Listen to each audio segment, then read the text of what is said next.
Então, queridos, vamos dar continuidade aqui nas doutrinas fundamentais, naquilo que nós temos falado a respeito dos decretos de Deus, lembram? Os decretos de Deus são aquele trecho que nós lemos aqui, que fala a respeito dos planos e desígnios perfeitos de Deus estabelecidos na eternidade. E por meio dos seus decretos, o Senhor dirige soberanamente a história e faz com que sua vontade em todo o universo, ou seja, os seus propósitos santos, são atingidos diariamente. Então isso é o que nós sempre citamos como sendo os decretos de Deus, e um texto que dá base para isso, Efésios capítulo 1, verso 11. Falamos aqui a respeito dos decretos de Deus, que a Bíblia ensina que os decretos de Deus eles envolvem todas as coisas. Então não é um tema que você separa, aqui Deus não entra. Não, os decretos de Deus eles envolvem cada circunstância desse universo. Então nós vimos já que dos decretos de Deus nós podemos aprender a respeito deles na criação. Vimos que tudo que Deus criou está sujeito aos seus planos e cumpre o que ele determina. Então aqui a ideia é a ideia que você poderia trazer da ideia da cosmologia, da ideia, que tudo que existe tem uma funcionalidade, um objetivo. E tudo que existe foi criado. Porém, nós entendemos que Deus é o único que não foi criado. Logo, toda a criação precisa de Deus para existir.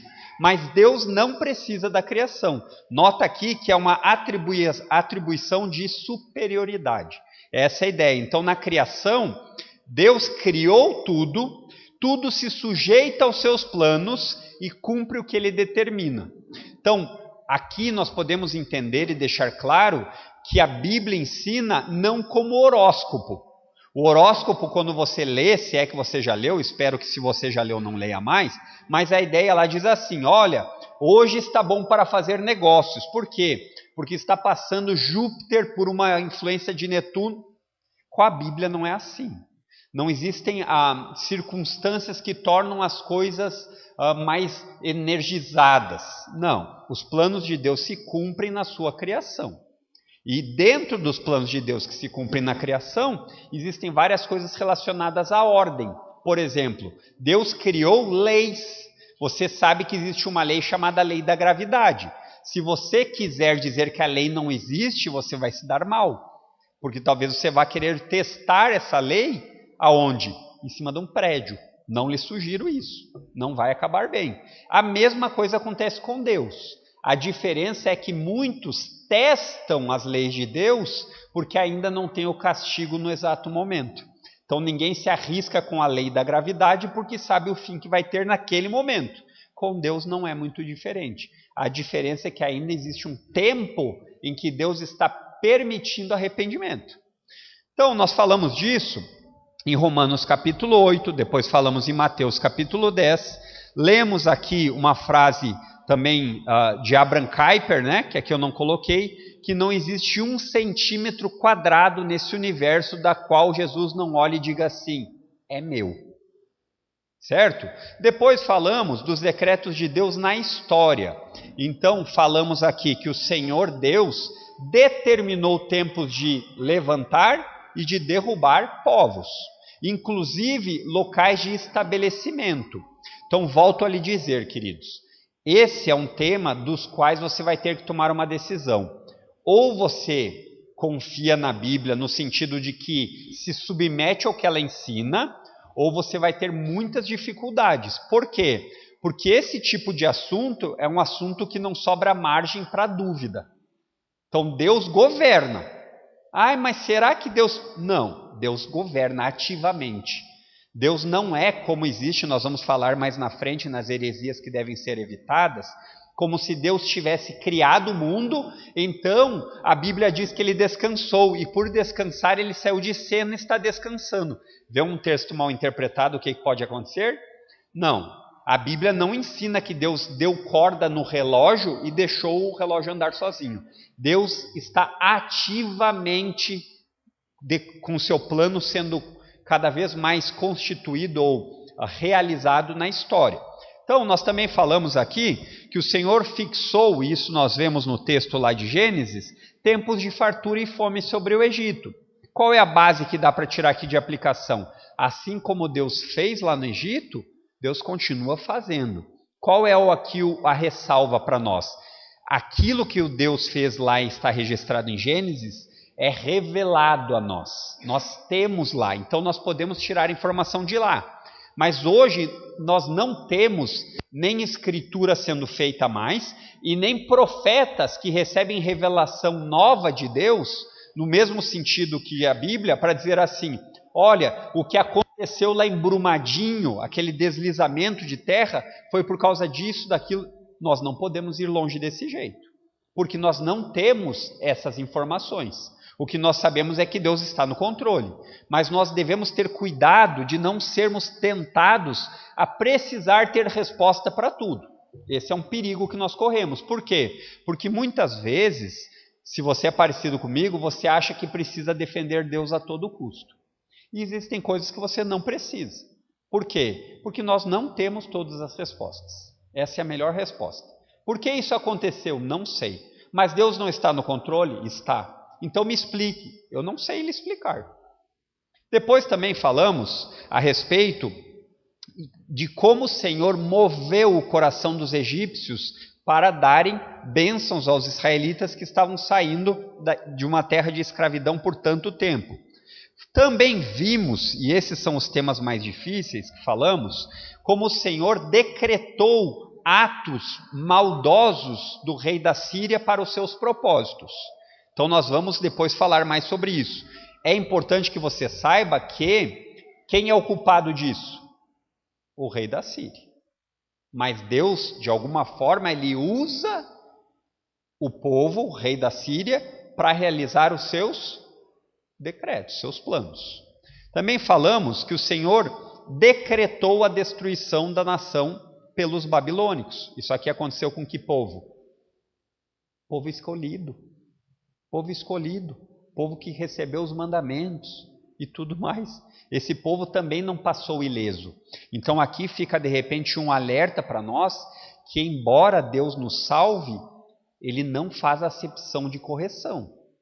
Se você precisar ser corrigido, o Senhor vai lhe corrigir. A diferença é que para o crente, Deus corrige para um futuro amoroso. E para o descrente, a correção de Deus, ela pode muito bem estar relacionada com ira. Essa é a única diferença, que é enorme, né? Mas é importante que você saiba que se você vive dizendo que é crente e tem uma vida de devassidão, se prepare, porque o Senhor não vai lhe ter por inocente.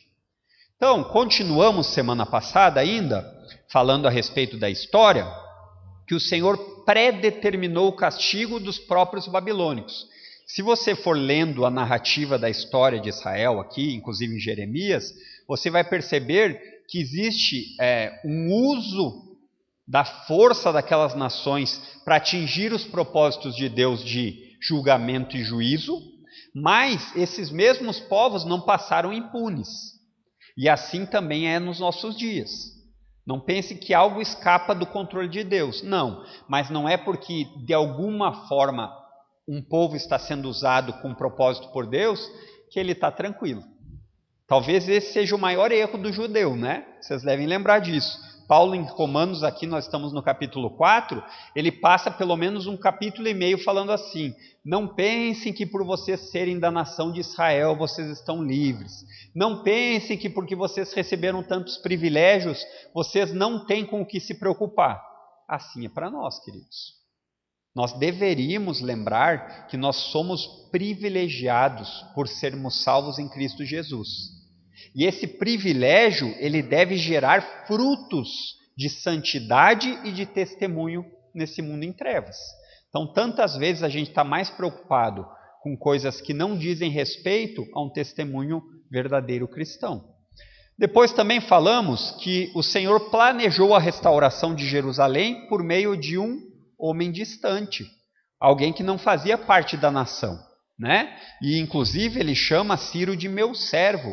Você vai ver que a construção aqui do profeta Isaías, ele está falando centenas de anos antes do acontecimento. E isso é importante de ser levado em conta.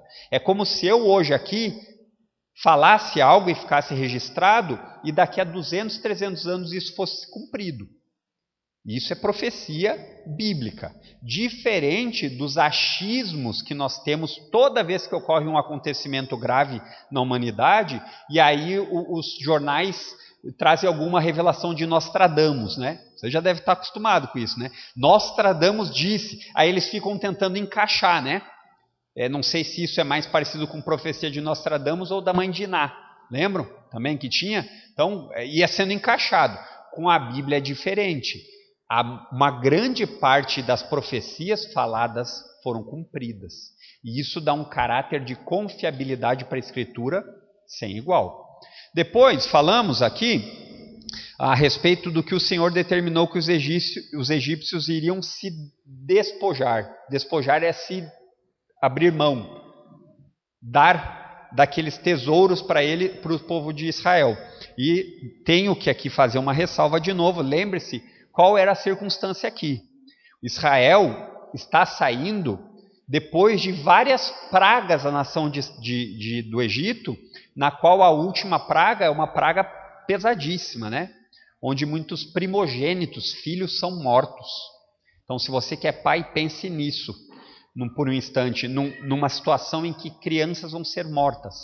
E aí, você pensa como deveria estar o coração dessas pessoas para o povo que é responsável, de certa forma, aos olhos deles, de tudo isso. Existe algo aqui sobrenatural, porque você não faria algo assim de bom grado. Não, tudo bem, passa lá que eu vou te dar todas as minhas joias. Jamais. Então você percebe que esses decretos de Deus na história, eles são reais. São reais, duros, mas bíblicos. Então, esses textos que estão escritos, nós temos que lidar com eles. Nós temos que lidar com eles. Nós não podemos aqui tentar passar por cima. Você percebe que existem coisas difíceis na Bíblia, né? A morte dos primogênitos é um fato pesadíssimo. Você nunca parou para pensar nisso? É duríssimo. No entanto, a Bíblia diz que Deus decretou isso acontecer. É um castigo. Por quê? Pelo endurecimento do coração deles. Ah, mas eram inocentes. Não existe ser humano inocente. Talvez isso ajude um pouco não é nem amenizar, porque continua sendo duro e chocante, né? Para mim continua. Mas é algo que você precisa sempre, quando você pensa na humanidade, lembrar. Deus, por sua justiça e santidade, não precisava salvar ninguém. Porque ninguém merece ser salvo. E aqui é aquele momento em que o pé nos tênis começa a ficar apertado. Porque a gente não gosta de escutar essas coisas, porque elas são difíceis de serem engolidas. Mas essa é a verdade bíblica. Então, quando você percebe que o homem, não existe nada nele que seja obrigatório a Deus salvá-lo, você entende o que é graça. Favor imerecido para pessoas que não merecem. Então, eu escutei uma vez Paul Washer falando a respeito disso. Ele fez uma ilustração, não sei se todos aqui vão saber a respeito dela, mas ele comparou, ele fez uma alusão, logicamente, com a trilogia do Senhor dos Anéis. E no Senhor dos Anéis, que é um livro que agora já virou filme e tudo mais, ele tem lá uns seres que quando você começa a assistir o filme, você quer que aquele ser morra, chamados orcs. Eu não acredito que tenha alguém que assista o filme e diga assim, ai, olha esse orc, coitadinho. Está entendendo por quê? Porque eles são feios e tudo mais. Mas essa é a perspectiva da humanidade. A humanidade está morta em seus delitos e pecados. Então, se Deus entra no meio dessa humanidade e salva meia dúzia que fosse, louvado seja o Senhor. Essa é a visão que você tem que olhar para Deus com relação a isso. Por quê? Porque Ele fez isso sem nós merecermos. Ele enviou o seu Filho para morrer por pecadores. E aí quando você entende o peso disso, você diz assim, se Jesus fez tudo isso por mim, como eu posso continuar vivendo sem amá-lo de todo o meu coração e entendimento? Você percebe a transição? Essa é a ideia. Você não teve merecimento, no entanto, Deus gratuitamente envia seu Filho. Aí, quando eu penso nessas coisas, me vem à mente, irmãos, como é que eu posso deixar de vir num culto por causa que eu estou com dor nas costas? Porque no culto eu vou falar a respeito daquele que morreu por mim, e isso eu vou compartilhar com outras pessoas que pensam do mesmo jeito que eu. Como é que eu posso? Como é que eu posso dizer que eu estou cansado para isso? E eu não estou cansado para tantas outras coisas que não têm valor de vida eterna. É uma verdade. Eu me pego pensando com frequência sobre minha própria vida. Espero que você também tenha essas reflexões.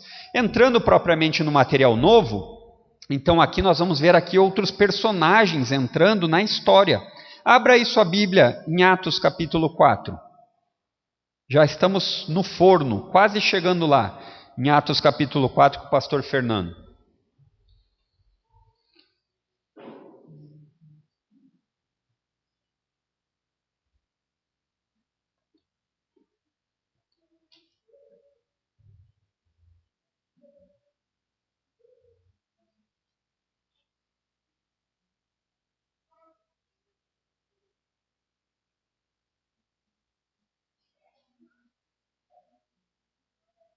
E o que é mais interessante, irmãos, sempre é importante quando você lê um textinho da Bíblia, um versículo, e você meio fica boiando, e isso pode acontecer com frequência, leia um pouco para cima, leia um pouco para baixo, vai lhe contextualizar. Aqui, a oração aqui esse trecho está falando a respeito da oração que os discípulos estão fazendo. Os discípulos estão orando pedindo, sabe o quê? Riqueza, para que eles possam alcançar todas as nações, porque como eles eram pobres, eles não conseguiam ir. Não é isso. Eles estão pedindo coragem para anunciar o evangelho, apesar de perseguição. Então você percebe que os propósitos de um coração alcançado por Jesus, eles têm objetivos bem definidos. Bem definidos. Não quer dizer que também os apóstolos não vacilassem. Claro que vacilavam, mas eles continuavam sempre olhando para o alvo. E isso é o que nós devemos fazer como cristãos. Nós vacilamos, mas não perca o alvo de vista. Não perca o alvo de vista.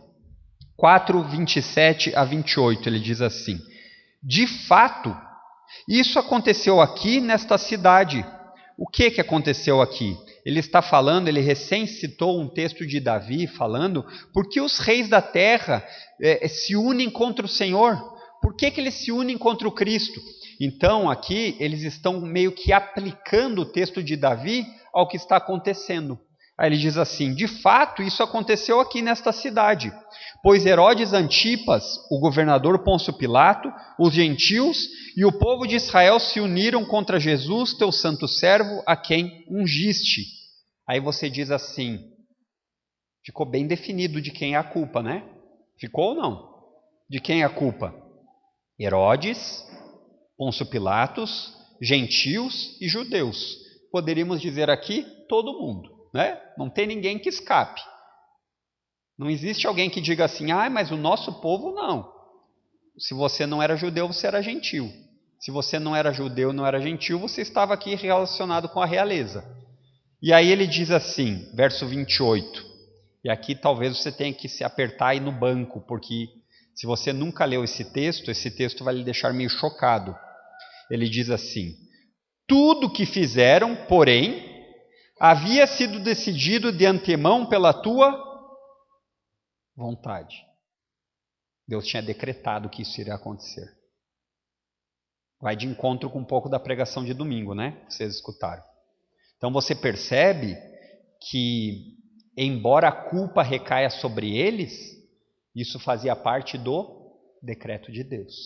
Como resolvemos? Eu não sei.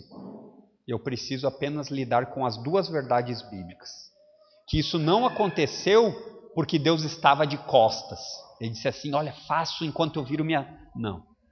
Mas o texto não diz aqui como é essa conexão, soberania de Deus e responsabilidade humana. Mas as duas são apresentadas.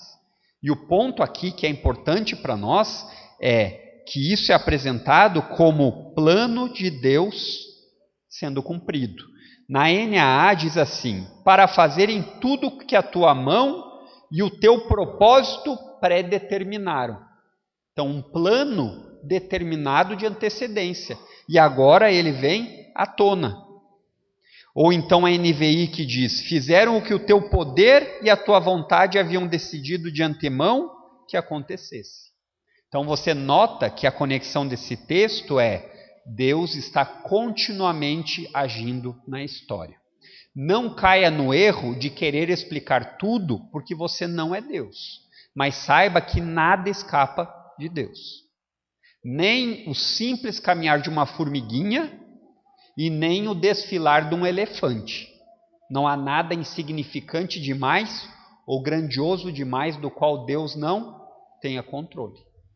Então, outro texto que nós vamos ler, abra aí em Atos 16.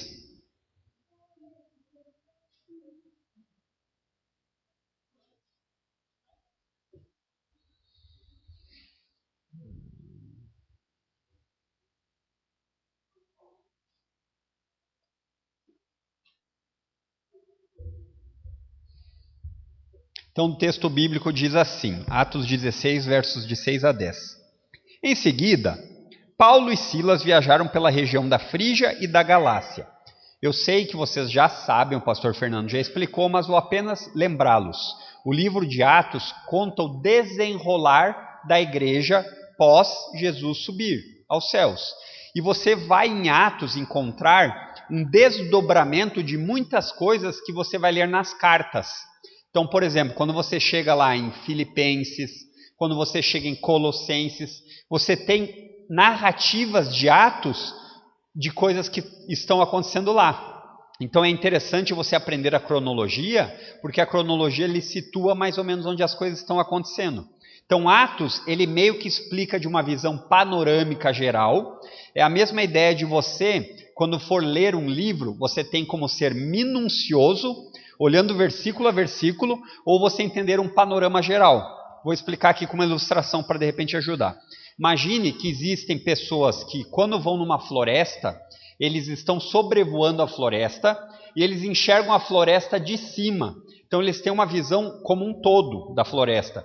Mas existem aqueles que estão dentro da floresta e veem os aspectos mais específicos. Então, Atos, dá para dizer que ele tem uma narrativa mais geral, embora trate também de pontos específicos, mas que as cartas são o contrário. As cartas elas são mais específicas com uma situação que as cartas tratam. Então, a carta ela nunca tem uma intenção primariamente doutrinária. A doutrina acaba acontecendo porque a carta está sendo escrita por algum motivo. Entenderam? Então, assim, sim, as cartas são doutrinárias, mas elas são escritas com objetivos particulares. É como se nós fôssemos escrever a carta para um irmão que está doente. Você não iria escrever a carta para o irmão que está doente pensando assim: irmão, tudo certo para o piquenique de amanhã? Não, você iria falar a respeito de como ele está e tudo mais. Então, sempre é importante entender isso. Então, e no verso 6 ele começa dizendo: viajaram pela região da Frígia e da Galácia, pois o Espírito Santo os impediu de pregar a palavra na província da Ásia. Então, chegando à fronteira da Mísia, tentaram ir para o norte, em direção a Bitínia, mas o Espírito de Jesus não permitiu. Assim, seguiram viagem pela Mísia até o porto de Troade. Naquela noite, Paulo teve uma visão, na qual um homem da Macedônia em pé lhe suplicava: venha para a Macedônia e ajude-nos. Então decidimos partir de imediato para a Macedônia, concluindo que Deus nos havia chamado para anunciar ali as boas novas.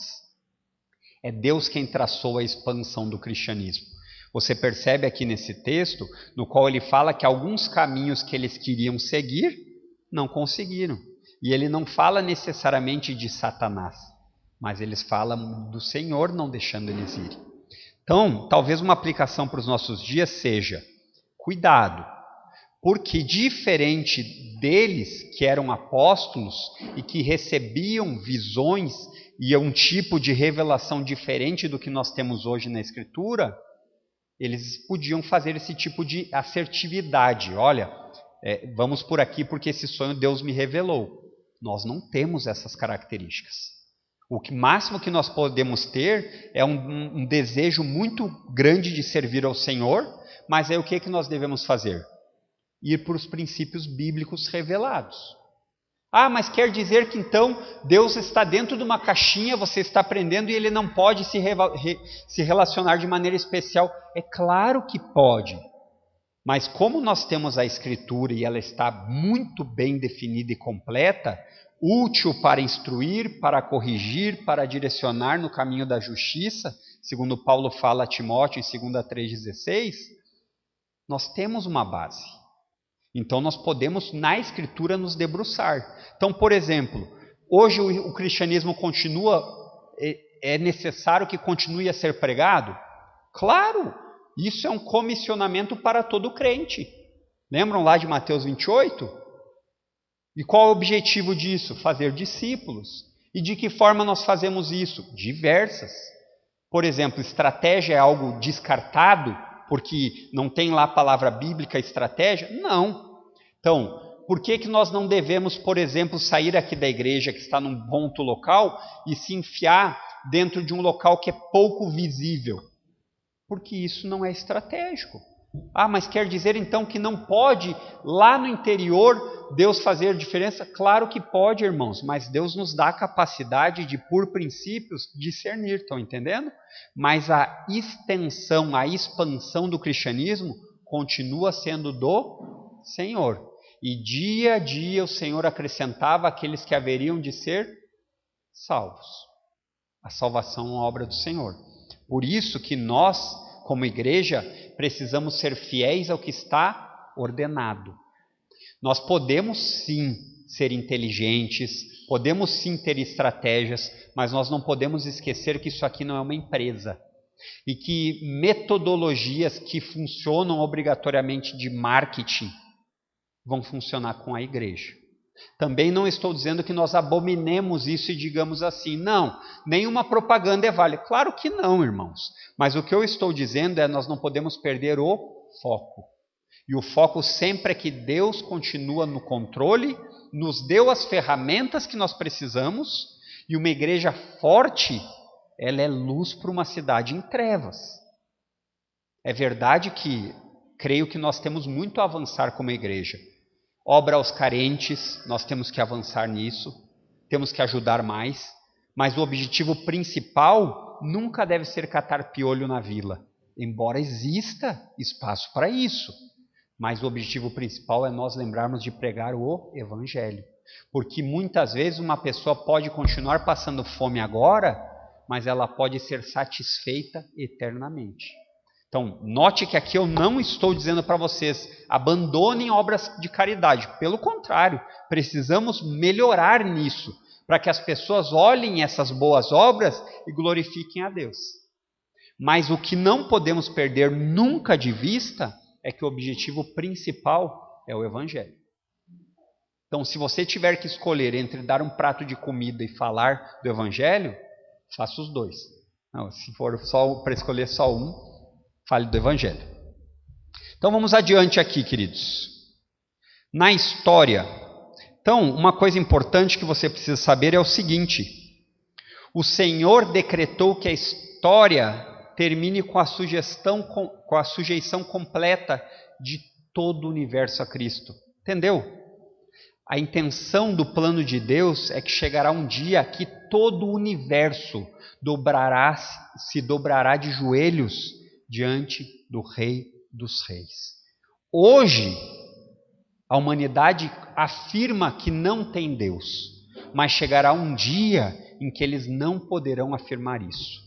Eles dobrarão os seus joelhos por bem ou por obrigação, mas eles saberão que há Rei. Abra aí no capítulo 1 de Efésios.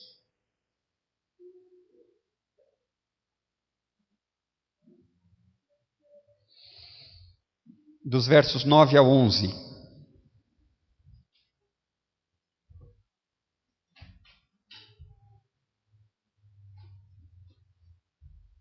E deixa eu lhe dar uma informação bem importante na sua leitura do Novo Testamento.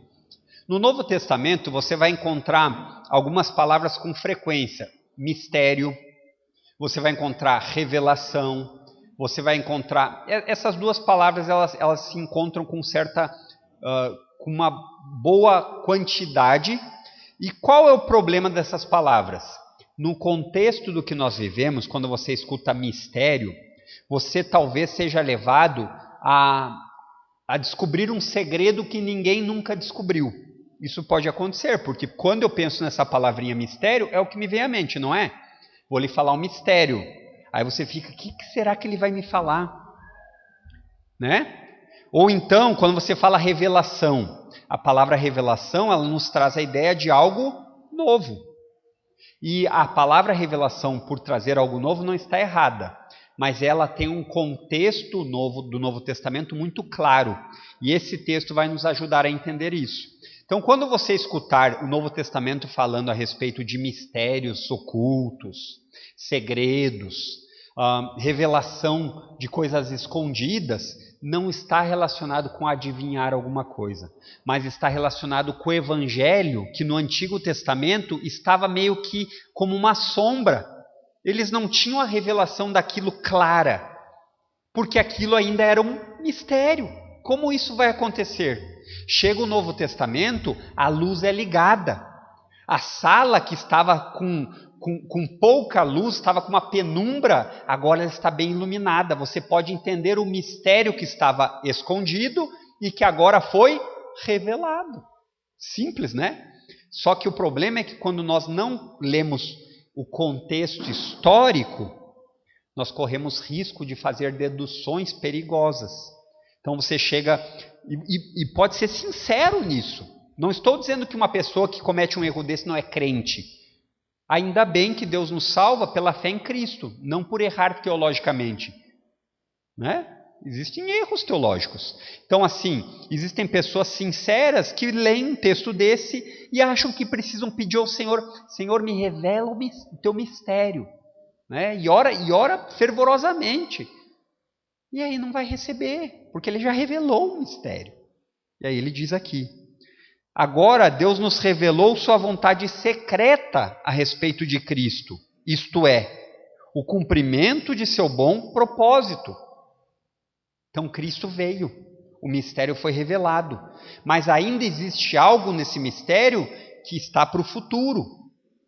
O que é? E o plano é este: no devido tempo ele reunirá sob a autoridade de Cristo tudo o que existe nos céus e na terra. Esse é o tempo em que Jesus reinará. E aí ele diz no verso 11, além disso, em Cristo nós nos tornamos herdeiros de Deus, pois ele nos predestinou conforme seu plano e faz que tudo ocorra de acordo com sua vontade. O texto está dizendo assim: aqueles que estão em Cristo estão seguros. Então eles vivem de qualquer jeito? Se eles vivem de qualquer jeito, eles não são cristãos. Porque o crente que recebeu um novo coração, ele deseja viver uma vida de santidade. Então ele está seguro porque a salvação é um presente de Deus, mas ele vive para a glória de Deus. Então aquela ideia que as pessoas dizem, mas vocês deixam muito fácil porque a pessoa vive de qualquer jeito. Não é esse ensino bíblico. O ensino bíblico está dizendo que nós nos tornamos herdeiros de Deus em Cristo.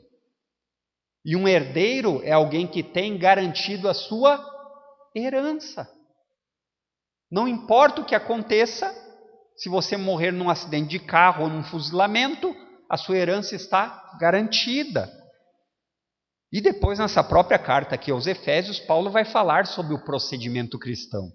Então, assim, não caiam no erro de distorcer uma doutrina tão preciosa que é a segurança dos santos, que aqueles que Deus começou a boa obra, ele vai cumprir até o dia de Cristo.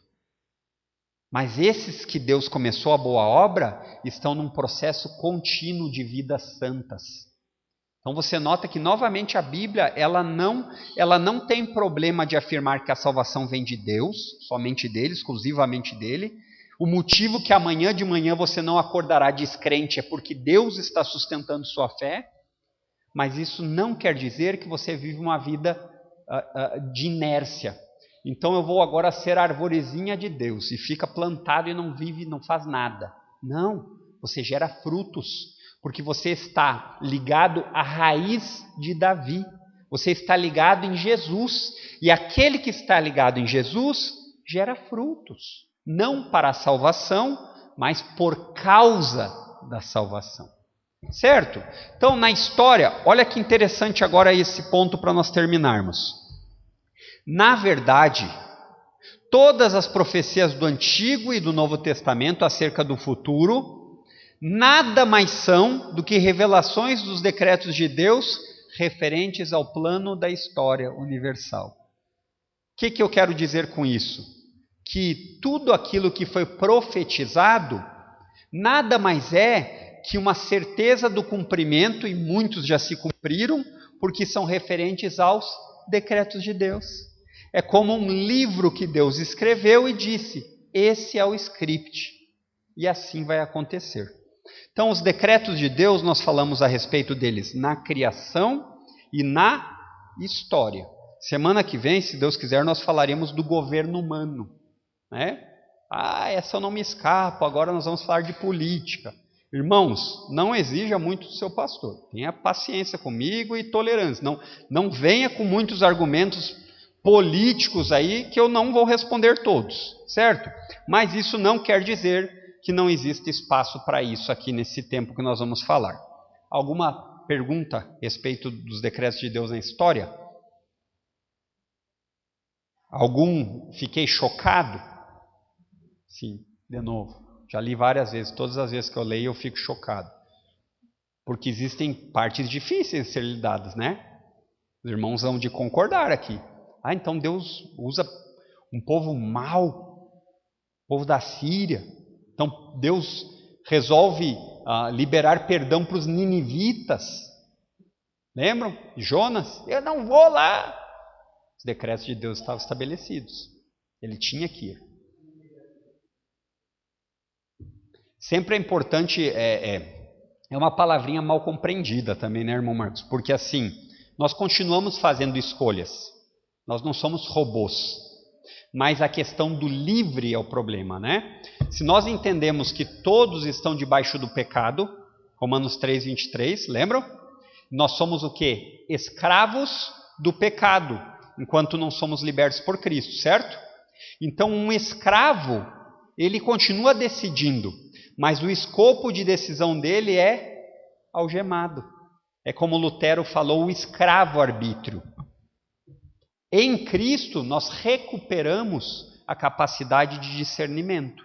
Embora ainda continue distorcida, mas nós conseguimos olhar para as coisas e dizer, isso glorifica a Deus, isso não glorifica. Aí é o peso da responsabilidade cristã. Nós temos capacidade de olhar um filme, ou prever o que o filme vai dizer, ou lazer, ou seja o que for, e dizer, isso glorifica a Deus? Ou não glorifica? Então, quando eu penso nisso, eu fico pensando no começo da minha caminhada cristã. Um crente Big Brother. Por que um crente Big Brother? Porque assistia numa boa, não tinha problema nenhum. Por quê? Porque a mente não havia sido transformada. Os pensamentos não estavam sendo levados cativos à palavra de Deus. E assim é nos nossos dias. Em épocas em que as mídias sociais disparam todo tipo de informação e muita força, nós precisamos ser sábios. Nós precisamos não achar que nós conseguimos ficar brincando com o perigo. Né? Por quê? Porque existem coisas que não convêm. Mas o apóstolo Paulo disse que nós podemos todas as coisas. De fato, podemos todas as coisas. Mas nem todas valem a pena. Então, existem coisas na nossa caminhada cristã que a gente vai abandonando. Quer dizer que não pode? Não, quer dizer que às vezes não vale a pena. Então, por exemplo, e aqui talvez eu vá escandalizar os irmãos, né? É proibido beber bebida de álcool? Não, não é. Mas talvez valha a pena beber num local público onde outras pessoas vão ver e até algumas pessoas mais novas na fé e se escandalizarem. Isso é o que Paulo chama de amor, a consciência do mais fraco. Então eu não tenho problema com beber álcool, porque não é proibido, a Bíblia não proíbe. Mas às vezes nós, como crentes, devemos avaliar, vale a pena? Ou isso é tão valioso para mim que eu não posso, por amor ao próximo, abrir mão disso? Esse é um ponto a ser levado em consideração. E aqui nós poderíamos abrir para cosmovisão. Vocês sabem que eu vou longe, né? Então, queridos, já que não temos perguntas, vamos ter mais uma palavra de oração?